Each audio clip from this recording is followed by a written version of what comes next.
It's difficult to know exactly what education will be like when this little fella grows up, but we do know that it'll be very different from what it was when his parents went to school.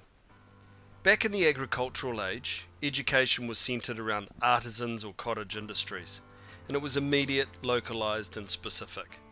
The industrial age brought education 2.0, focused on producing a lot of people who could read a bit, write a bit, and do some basic mathematics, thereby ensuring a plentiful supply of labour for factories. Education 3.0 is a relatively recent development and has emerged to equip learners to succeed in an increasingly fast-paced, increasingly technological world. The rise of creative industries, a move towards personalization, free access to information, and a tsunami of low-cost computers means our world is rapidly changing. Alvin Toffler describes the post-industrial age as being one that's based on actionable knowledge as a primary resource. The challenge for education is one of completely reinventing itself in a very short space of time to keep pace with these changes. But James Lengel offers us a possible pathway when he describes a set of 6 defining features of Education 3.0. Often in schools, students are set questions their teachers already know the answer to.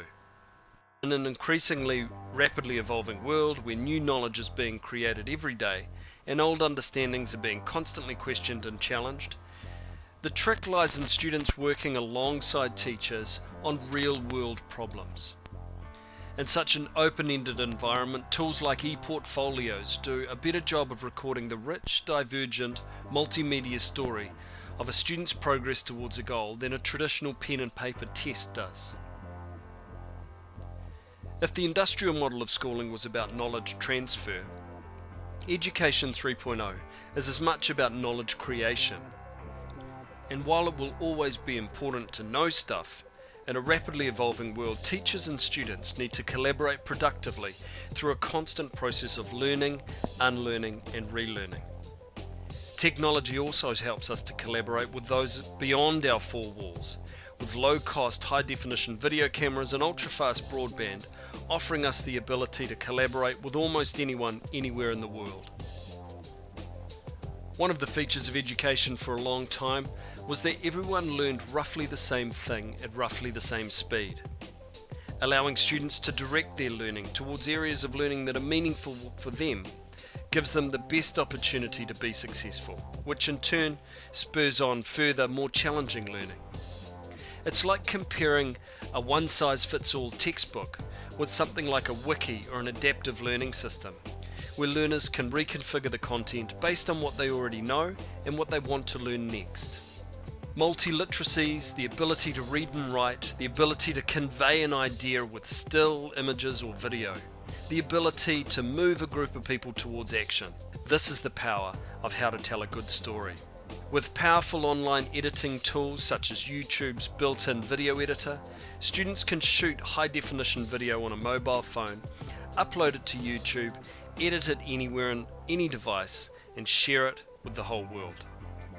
Low-cost digital tools mean students now have a very powerful suite from which to choose when solving problems.